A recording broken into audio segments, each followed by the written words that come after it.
Woe to those who meddle with the vampire kings. I learnt this lesson the hard way. It was dusk. The sun was setting, and with it, the natural protection for humanity, and it cast a red cloud through an already tortured landscape. It wouldn't be long before the dread beings would start their assaults on the last human strongholds. Using binoculars, I looked in the direction of Varadar, the place I had once called home. The old name is long forgotten. Nestled on a mountain as a natural barrier, it offered protection. The metal structure was pieced together with metal scraps from the old world, smoke from fires, and beacons used to keep the wilder, younger vampires at bay. They were predictable, simply wishing to sink their fangs into flesh and to drain their victims of blood. I could see the guards preparing for the night patrols, preparing oil, guns, and even heavy stones to throw down on the enemy. Despite my banishment, I continued to protect and defend what had once been my home. With a yawn, I walked back to the cave that had become my base, my home away from home, with the leaves crunching underfoot. I heard someone rummaging through my belongings, seeking to gain at my expense, and I reached down to pull the knife from my boot. With it lowered, tip upward, I crept inside, and swiftly my eyes adapted to the dark light. Come on, where is it? He mumbled to himself, making noise as tins were thrown around. I walked silently, avoiding any stray rocks, tenderly placing each foot down, and I crept up until I was right behind him. He had to be in his early 20s, human by the aroma of him, and had been on the road for several days. I sprung, leapt, and easily knocked him to the ground, my blade at his throat, and my knee wedged into his spine, while my free hand yanked his head up with his dark hair. Stealing is punishable by death. Hey! Look, I thought this stuff was abandoned, okay? I called out. No one was here. He put his arms up defensively, showing he was unarmed. I pressed my knee into his spine, causing him to wince, knowing he was lying. The aroma of fresh sweat, and an unfortunate one of a fresh stain on his trousers, suggested he knew I was aware. Hey, I have things to trade. Actually, no. You can take it. You can have it all, actually. He stumbled over his words, trying to find the best excuse to throw me off, and twisting my knee. It was enough to silence him. Also, we should make it inside. They're going to Rome soon.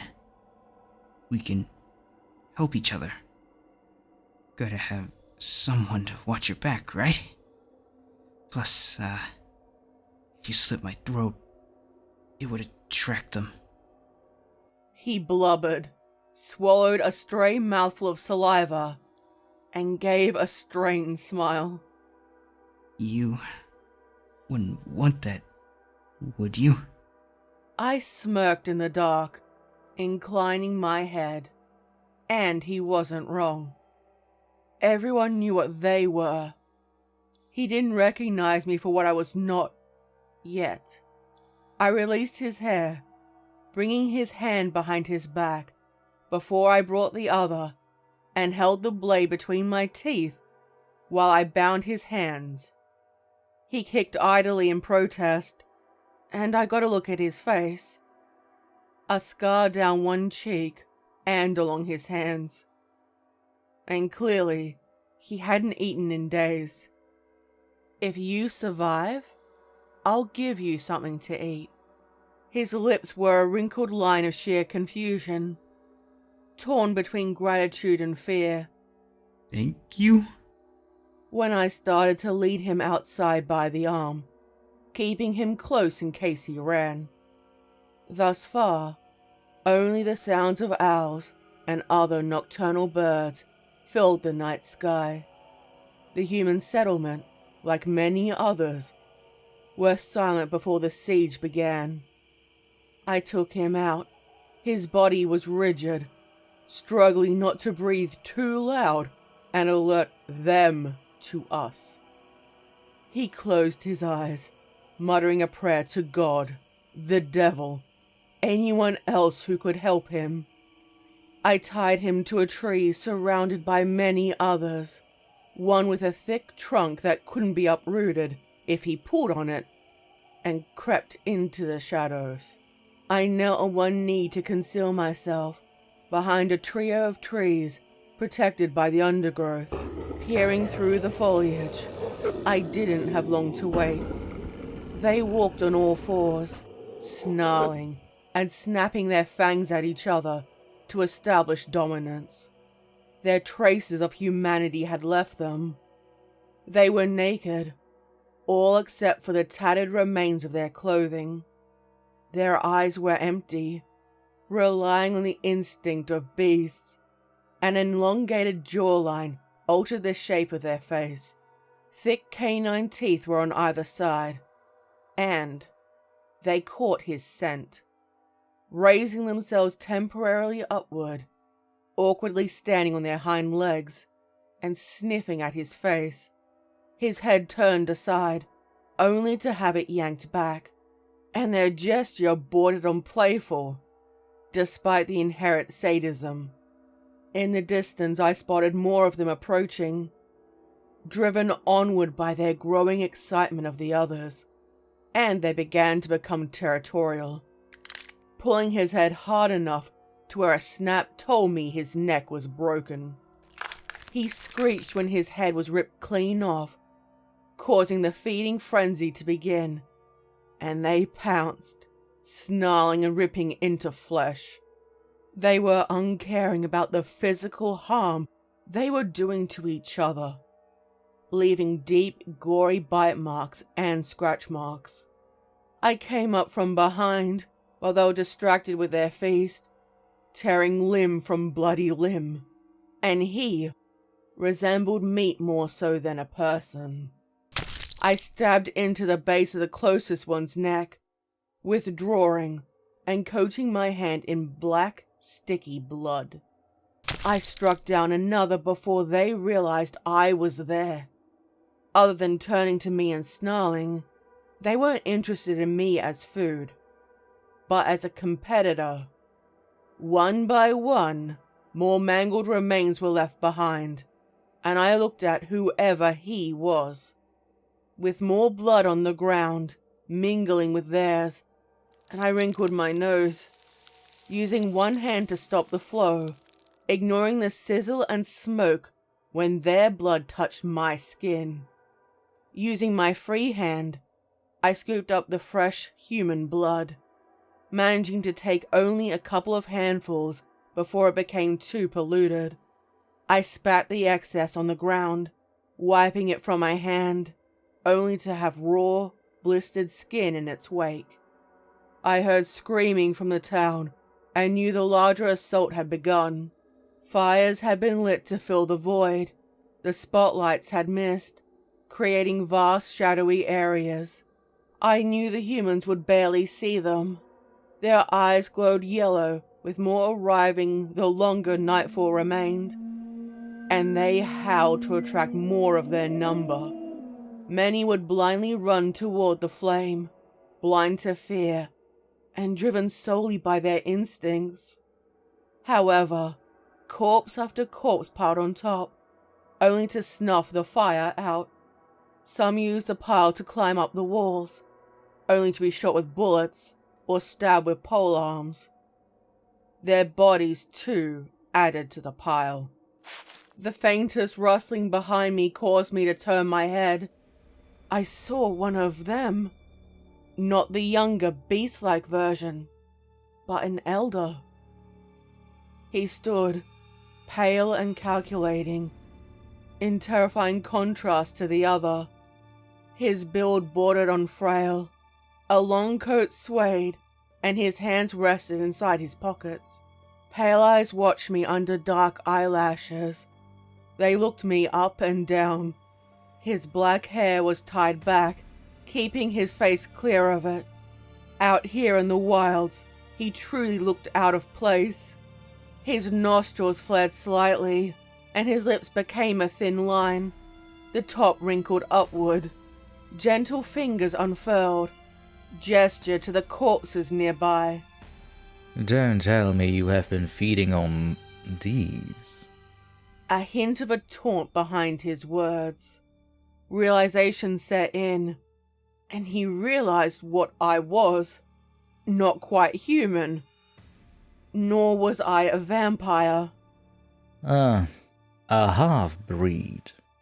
He snorted, hands clasped behind his back, and walked around me, studying me. I cannot imagine what is worse, being one of those, or lingering in the position you are. Not wrong. Humans were fearful of me, while vampires never considered me to be one of them. I tightened my grip on the blade, readying it to strike. I attempted to move, only to be frozen on the spot, and widened my eyes in pure panic when the realization struck. A wicked leer appeared, revealing a sharp canine, an incisor, the sign of vampire fangs. And he reached to lift up my top lip before bursting out in mocking laughter at the sight of my distinctly human teeth. Oh, you poor thing. Briefly, I was nearly convinced.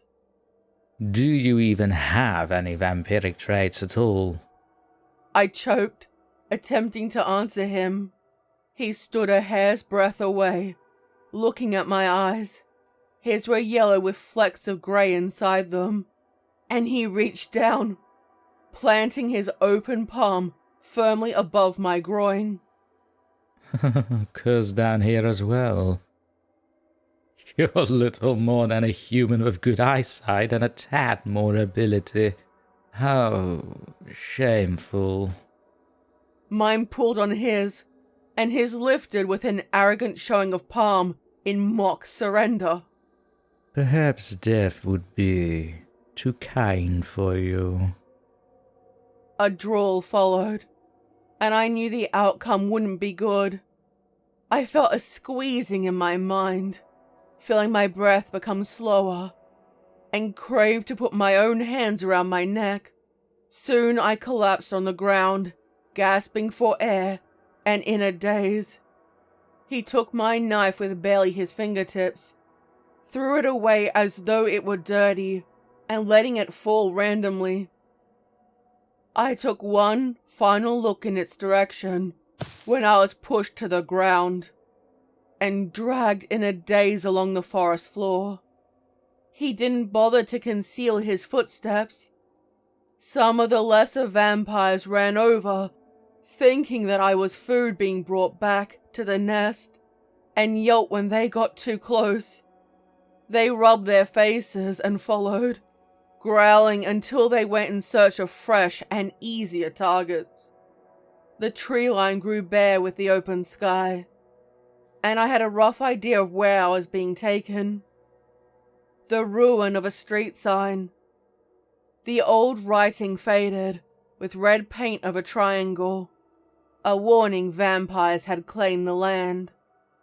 There were 3 slashes through it, a territory mark, and I didn't recognize it. I closed my eyes, barely able to move. I dragged my fingers through the dirt to try to prevent my escape. The vampire, whoever he was, spoke to me, but it was all muffled and I couldn't understand it. His pace increased, causing the back of my skull to hit the ground, and I realized the cause of his concern.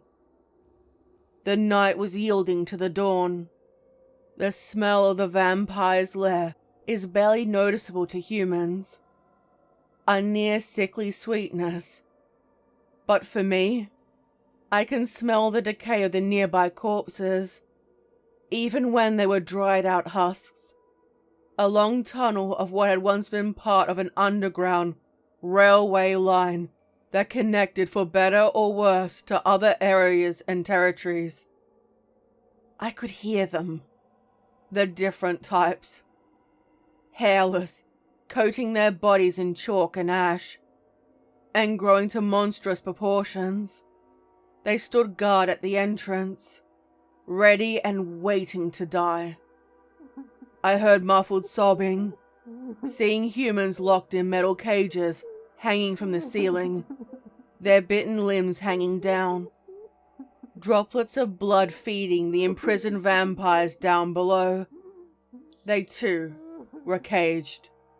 The droplets of blood keeping them in existence, yet not truly living. Being dragged along concrete wasn't easy, and I was taken inside a room that served as an office before the red. Suddenly my feet were dropped, ankles struck the concrete, and I barely managed to stay on my feet. Well met. I bring you a gift so you may find amusement. With a barely contained hint of sarcasm in his words. What have you brought me? The gruff voice responded, followed by a coarse spitting sound, and heavy footsteps walking toward me. A face, torn between a vampire and a feral. I'd heard of him, but never saw him in person. Leader, king, whichever of the local vampires. He stood above me, over 6 feet tall, and his monstrous form made me wonder about him before he had been turned. His muscles bulged, barely contained by his clothing, and had cracked skin with wounds that surprisingly never healed. One eye was red and the other yellow, malice in both. Stared down at me, a mixture of old and fresh blood on his chin that dribbled down in thick clumps. One of the half-breeds, more mortal than vampire. You may find it entertaining to do, A pause, his hand now drawn under his own chin. Whatever it is that you'd like. I wonder if the blood tastes any different. His face leered closer to mine. I stared up into his, desperately ignoring my fear. He turned my head, pulling me close, and his fangs sank into my neck. His teeth pierced my skin, and I screeched more in outrage than in pain.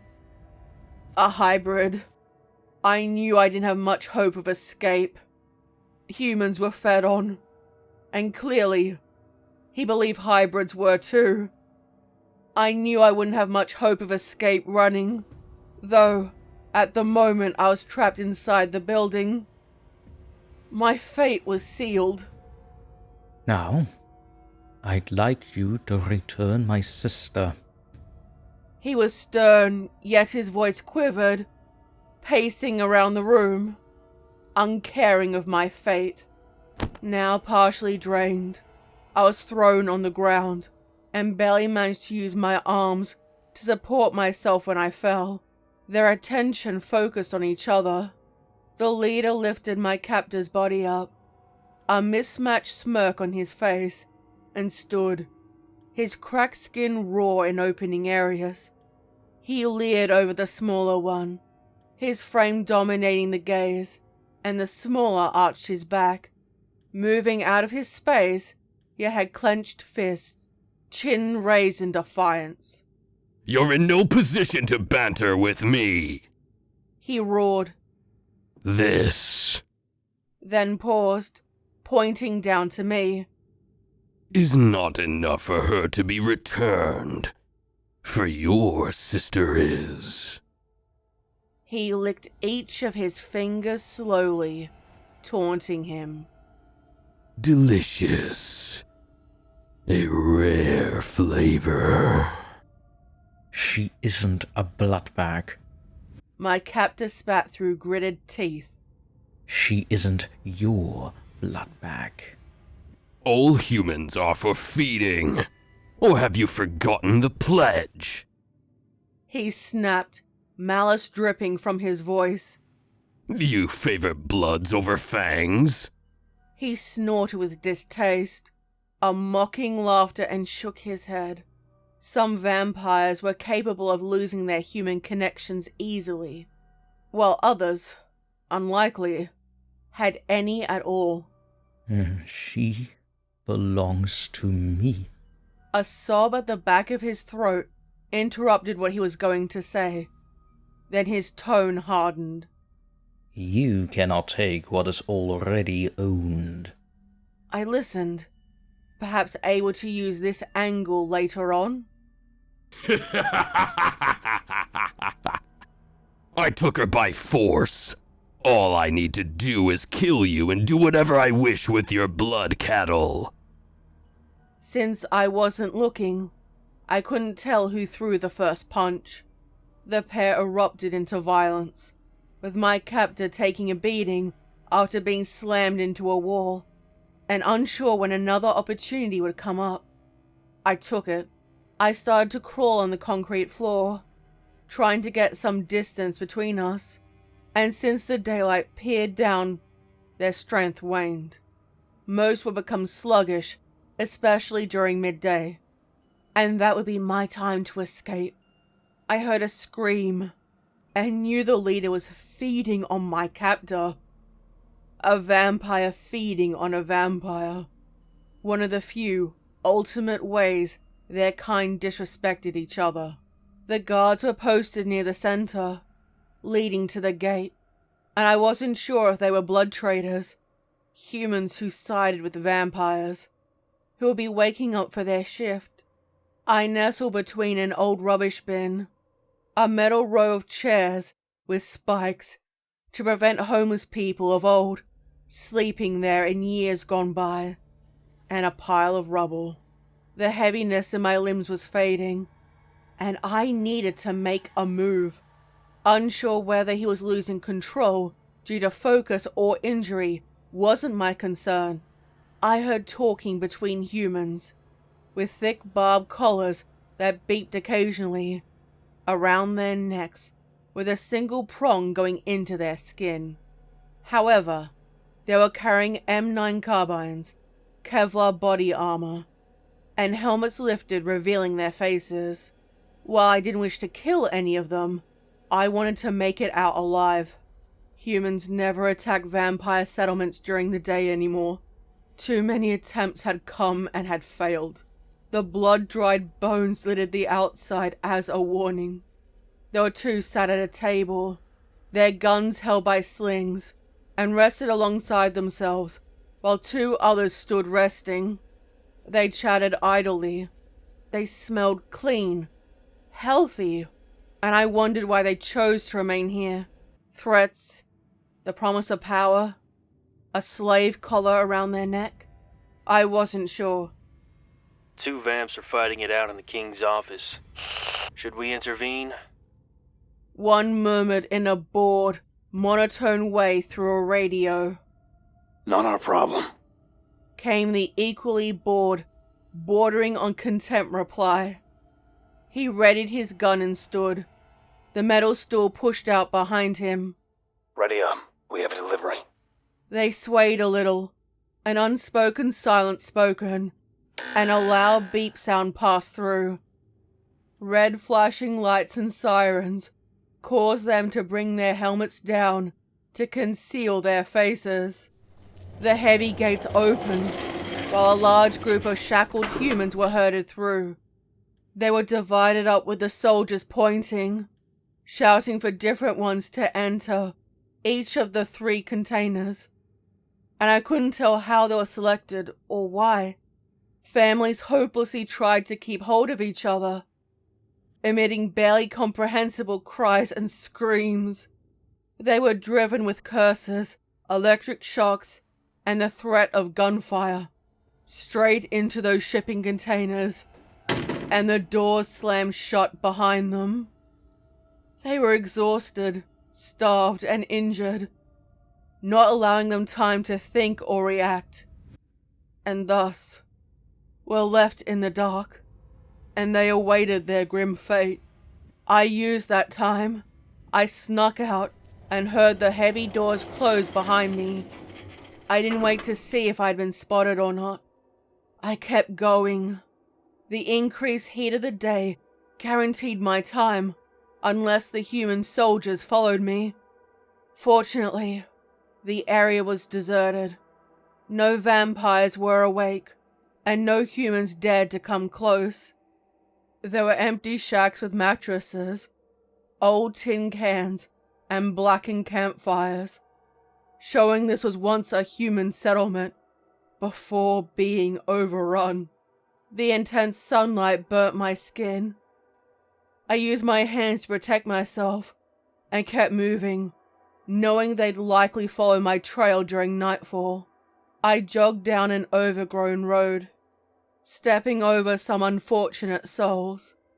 One large corpse with two much smaller ones who hadn't found safety in time. Their necks and torsos were ripped apart, with large gaping wounds on their limbs. Why had they been outside, without time to search for safety or care? I turned on my heel and fled, trying to avoid getting blood on my shoes, before reconsidering and running back, picking up the blood and coating my body with it in an attempt to mask my scent. Now satisfied, I kept going until I found a stream, and once I was inside the water, I could smell something following me. I sniffed the breeze, but the wind shifted, causing me to lose track of them.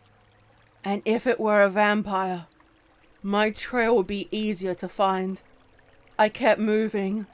Each movement brought my foot down and caused a splash. My thoughts raced. I couldn't go back to my cave, but I also wouldn't survive without the supplies located there.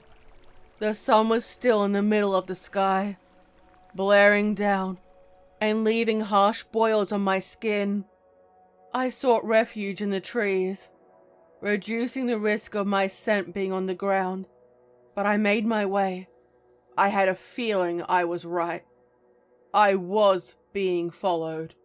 Our game of cat and mouse continued while the sun moved through the sky, going deeper inside the forest and further away from the others, both human and the civilized vampire. Circling around had cost me extra time, yet finally, I reached the place I had called home. Seeing the corpses outside and hurried in, I picked up my sword, cowed myself, and packed my backpack quickly, pausing by the entrance, listening and waiting, hearing those footsteps barely placed on the ground, and quiet. A hunter, but not soft enough to be a vampire. It had to come from a human. I waited for them. A moment passed, and it seemed we had the same plan. "Let me go freely. I don't want to hurt you," I called out. Want and need are two different things. Silence was the response. I figured it would have to have been one of the guards at the entrance. I now had a choice. Being stuck inside the cave wouldn't be wise, nor work long term. The closer darkness of night reached us, the more likely vampires would follow. The soldier had all the time in the world, while I had none. I had one advantage. I knew the terrain well, and could move through without worrying of stumbling or becoming lost. I had a flash grenade, the last one, and holding it in my hand, I hesitated before pulling the pin and throwing it. Keeping my eyes closed, I ran to the side and kept going. It would blind a human, but I was unsure what it would do to a vampire, or even whatever I am. I kept going, trying to work out the best place, when a red dot appeared on my chest. Glancing around the tree line, trying to find them, and I saw the face of one of the guards. I doubted any vampire could survive a direct shot to the heart, nor hybrid or human. Raising my hands in surrender, an open collar was thrown to me, and staring down at it, I knew once it was on, there was no hope of removing it. The expectation was clear. "I can help you. I know someone who can take it off," I called out. The red dot remained firmly planted on my chest. "Put it on." The modified voice came through. I realized that knowing this meant I'd now have to prove it. I knew someone who did, but while he may have the knowledge, he still may not. I leaned down to pick it up, examining the metal, and I could see the bloodied metal prong with the traces of the last victim on it. There were wires in the metal, and the faint aroma of gunpowder lingering inside it. "I can have you freed. You won't have to serve them anymore." I heard the device turn on. "Put it on," he growled. "Fucking hell," I whispered. Suddenly threw it in their direction and ran. The piece of extra speed granted me a moment. However, he fired and got me in the shoulder. I screamed loudly, continuing on my way. I knew the armor would make it difficult for me to strike him down. Urged on through fear and adrenaline, I held my bleeding arm and kept going. My movements were slower than usual, fumbling my steps, and my vision clouded over. I needed blood to heal my injuries. Animal blood, while disgusting, would suffice, but human was best. I kept moving, and I could hear him slowly walk behind me. There was no rushing, slow and steady. I pushed my fingertips into the wound, trying to stop the bleeding. Smelling them, I realized it had been poisoned with a cocktail I didn't know. Urging myself to keep going until my legs collapsed beneath me.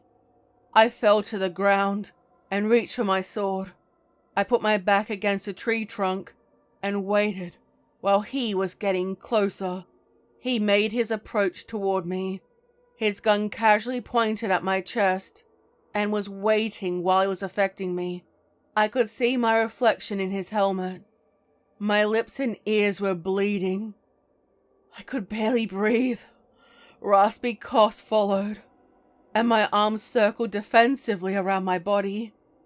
Did he kill me? It would have been kinder if he shot my heart with a normal bullet. The gun was lowered. A large syringe was taken out of a metal box, and by this point, I was immobile. My sight had faded. Shaded outlines contrasted to darkness. My hearing, however, wasn't impacted. I heard him exhale irritably. He sounded like he was on the clock, just doing what he needed to for his job. "I can still help you," I whispered hoarsely, only to have him grab my arm, lift up the sleeve to expose unburnt flesh, and pierce the needle into my skin. It instantly scorched the inside when he pushed the liquid through. I felt the contents move through my veins. The pulsing never ceased, and the tightness in my body made me feel like I was dying all over again. "Looks like you'll live, Fang. He mused dismissively.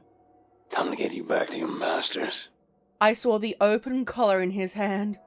Why not carry me back the same way the other had done? I could hear the beeping of his collar. The faintest 3 red dots lit up and grew brighter. There was a sharp, sudden painful inhale that he took, when the beeping got louder and he placed his hand near it, rubbing the skin. I couldn't see his facial expression, but the way his body tensed suggested that he was. He rushed now, wrapping it around my neck and closing it. I wanted to scream when the prong pierced my skin, as it was clasped and locked around my neck. I could feel the buzzing. Wincing, I gripped my fangs together, causing the tips to crack under the pressure. The crumbled remains moved inside my mouth. I turned my head, spitting them onto the ground. It was brief, and his paused, slumped shoulders suggested perhaps it was guilt, or possibly wishful thinking on my part. Please, get it off me. Please. Don't let them do this, I thought in my mind. Killing me would have been a mercy. Subject D has been acquired. Where do I drop off the package? He lifted his finger off the button, and only a coarse static came through instead. He tapped it several times, and looking up at the sky, it was growing dark. My blood meant nothing to the ferals, but him? Let me go. I'll keep you safe tonight. He looked the way we had come, and must have realized the distance. Carrying me would have been too difficult over the mountainous terrain, and he would likely need to fight tonight. Fucking hell. Night is coming. Reporting in. Night is an hour away. What should I do? More static, this time coupled with Report. Time. Extension. each gap had loud static before it was turned off.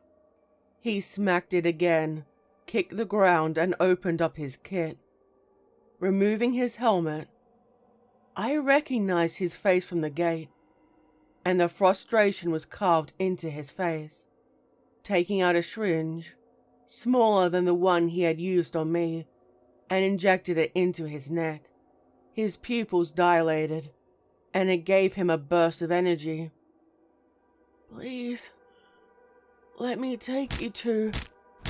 Fist met my face.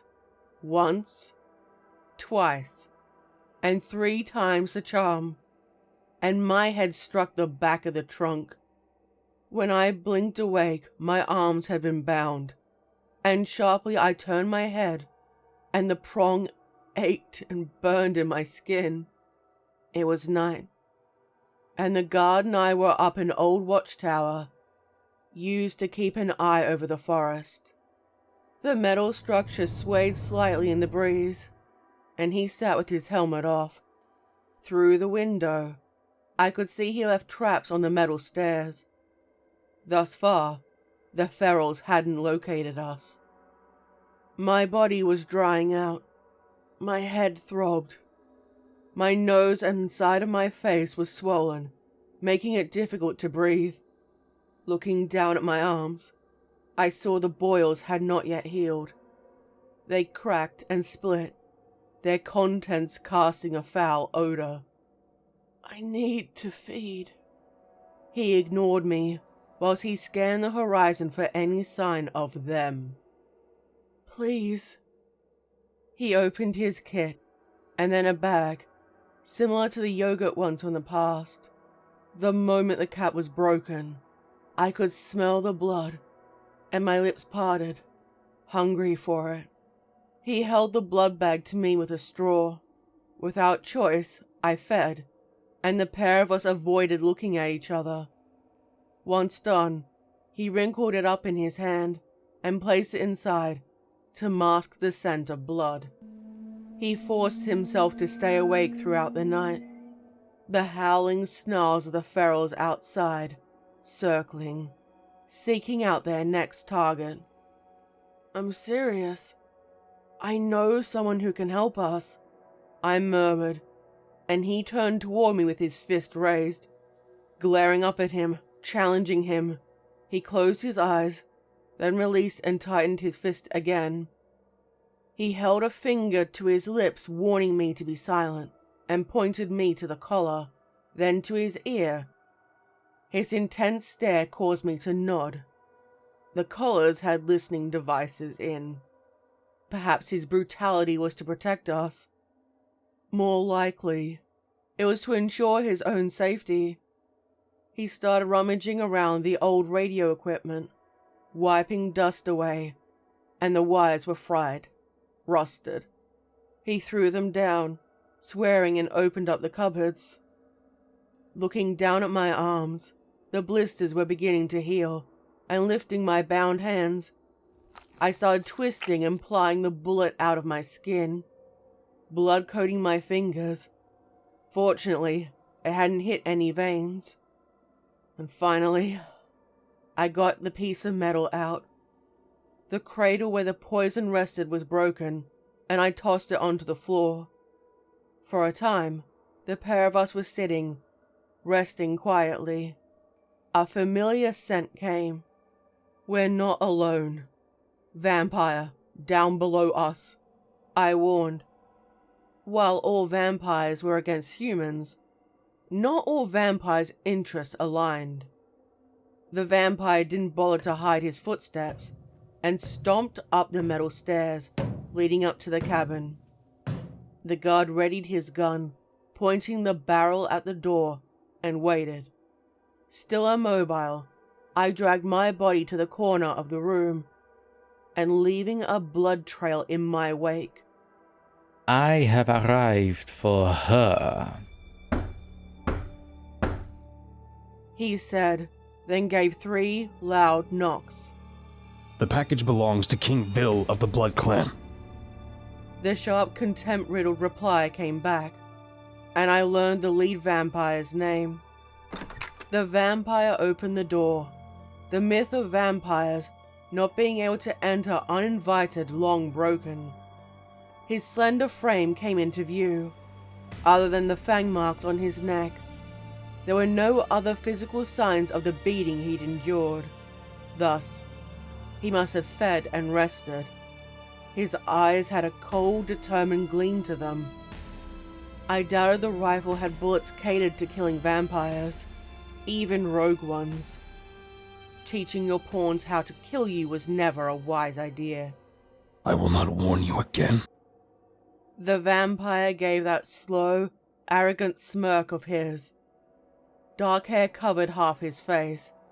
The more I stared, the more I wondered why he didn't wish to hide the bite mark. Surely, you'd want to conceal your humiliation. His gaze focused on the guards, and I knew what was about to occur. Don't let him look at you, I warned, although neither offered a realistic safe option. A human could be reasoned with, but a vampire? He tried to pull the trigger, only to have his finger tremble, and I knew it was too late. His hand shook, and the vampire approached, stood close to the guard, and whispered, I wanted to be close when it happened. The blood will be fresh. The rifle was turned, the barrel aimed at the guard's face, and he prepared to fire, his finger lingering on the trigger. I will find her, your little girl. I want you to know that her death will be unspeakable. Your service will be for nothing. I saw a brief change in the guard's eyes. The indignity turned to rage, and his gaze was focused on the unknown vampire. A battle of wills followed, and I used that time to lift an old metal chair, then struck the back of the vampire's knees, causing him to fall backward and break the spell. His guard fired his rifle multiple times in the vampire's chest, and the fang fell backward onto one of the old desks. I didn't suspect I would receive that reaction. The realization of what was done sank in. I can't let him live, but if he stays alive, he exclaimed, torn about what he should do. The answer hung in the air. While the vampire's mocking laughter rang out, he gave a soft clap and lay on the table, blood pooling in his mouth, highlighting his fangs, and blood was leaking from the holes placed in his body.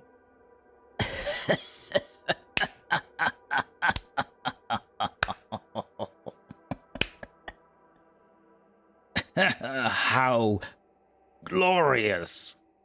Which is it going to be? Fail your dim-witted employer, or have the sheer audacity to kill a vampire? The guard paced around and ran his hand through his hair. His movement was erratic, and heart rate pounded in agitation, nervousness. A blood slaying a vampire. Can you imagine the punishment for it? He was bleeding out, and the guard knew there'd be severe punishments. There'll be no way he'd be left alive. I'll be hunted all my life. Neither of us wanted to help him. The guard opened the same metal box, taking out a pouch of blood, and held it up to the dying vampire, who arrogantly turned his head away, a low smile, willing to die out of spite. The guard had no tolerance for it. He pried open his mouth and forced the straw inside. Instinct took over. Perhaps it was the scent of blood, or an innate desire to survive, and the vampire started to feed. Slowly the feeling was coming back to my legs, stretching and rubbing them to make it go faster. I will drag you back there myself. Oh, this is delightful. He groaned, sitting up and pulling out the bullets, allowing them to drop on the floor. Going back, forgetting about something. Our friends listening in. He tapped the same spot on his neck. The guard waited, gave a slow sigh and paced again. I stood up, using the wall to lever myself and stretched. They don't listen all the time. He said without conviction, doubting it himself. The risk was too great. They have trackers in them. I'll never escape. Sitting down, he rested his head in his hand, resigned to his fate. The vampire pointed. See, this is why humans lost a war. He taunted, before the guard could respond. Will you both shut up? Although I had no answers for them, we can't stay here. And out there, we're unlikely to make it on our own. I know someone who can remove the collars. Pricey, and I don't trust her, but both of them stared at me. We'll die if the collars come off. Don't you think people have tried? I thought to myself. We're going to die anyway. We may as well try. The guard, finally understanding me, or being more concerned with survival, nodded in agreement. How wonderful. He taunted, slowly sitting up, and for a moment thought to himself out loud. If other vampires come by, you will need some level of protection. All I ask is when this is said and done, you will assist me in extracting someone and freeing them. The vampire shrugged dismissively, although his nonchalant expression was difficult to read. Was he sincere, or was it some kind of trap? Your sister? I offered. A stern look warned me I had gone too far. He didn't answer me, and thus, a begrudging truce, the three of us walked down. The guard walked behind us with his gun on us. Fortunately for him, the pair of us were still drained. If, and I do mean if, the guard warned. Either of you mess around, I will kill you both. Oh yes, of course. The sky was warming. Light was coming from the horizon, and we knew it was time to move. None of us wished to remain where it would be so easy to become cornered. The sun rose. Other than being tired, the guard was fine, while I struggled to walk in the sun. But the vampire was ill. He hunched over, clutching his stomach, vomiting up his bloody bile, and neither of us offered any aid. However, we kept to the shadowy parts to assist him, and together we walked in silence for some time, meeting none on our path. The vampire and I froze when we heard footsteps, the coarser, more erratic ones of humans, and the lighter, more elegant ones of fangs. What is it? The guard inquired, a sideward glance in our direction. Humans and vampires. Why would they be together? Hunting party. Hunting party. They both answered in unison. My hearing was better than my sight. The humans were deferring to their vampire commanders, calling them sir, and being forced to lower their gaze in their presence. 3 vampires for 8 humans. Both groups were completely covered with their helmets, their visors dark, and a gas mask at the bottom, and tactical vests with Kevlar armor. Only with the humans all wearing collars. Even being hidden, we tried to remain hidden, our backs to each other. And thus we began the standoff. They circled us, each coming from a different direction. Would have been kinder for you to be staked. The commander said, sighed and shot Gordon with a burst of electricity that caused him to drop his weapon to the ground. Soon his men joined him in firing theirs. His body jolted intensely and soon fell down. His body jerked, tensing sharply, and a muffled, pain-filled growl was emitted. I'm sorry, Gordon. Pity. That was the best way to describe his tone.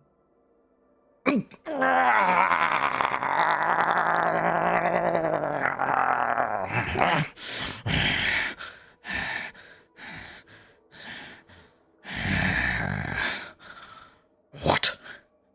Boris? What are you talking about? What concerned me was they weren't trying to maim nor kill us. Soon, too, we were overpowered. Get off me! Gordon bellowed. The vampire screeched as he was held down, a human on each limb. I thought they were going to feed on him again. Instead, a collar, just like ours, was placed around his neck. The prong inserted, and it locked with a harsh snap. Gordon stared into nothingness. His face rested in the mud, and I doubted this indignity would be forgotten anytime soon. The guard only received a single, exhausted, You're fucked. from his fellow soldier, a group he was once a part of. None offered him help. Fortunately for me, they ignored me other than the disarming. A kick to the ribs reminded me to keep my gaze down. Go. Run. You'll give our youngsters some sport. The commander answered, muffled through his microphone. He leaned down to pat Gordon's shoulder in full solidarity. I'll try to ensure you get a clean shot. He lifted himself up and walked to stand alongside his men. They held their rifles up, ready to fire on us at will, and then I realized it wasn't for us, but for whatever lingered on the border. Now all 3 of us were without weapons. We ran into the open land, with pockets of what had once been suburbia, and in no man's land between different vampire territories, knowing that soon we would be hunted. Ruined shells of deserted buildings, overgrown plants, and the threat of the unknown. And thus, the unlikely trio began our journey.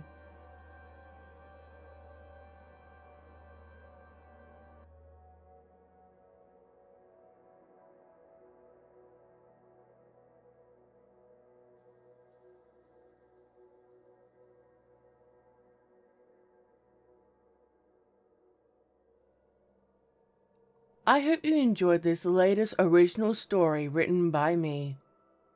So, what did you think of this story? Please let me know by commenting down below. Also, are you ready for part 2?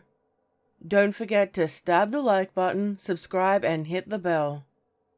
Please check out my amazing guests who are kind enough to join in.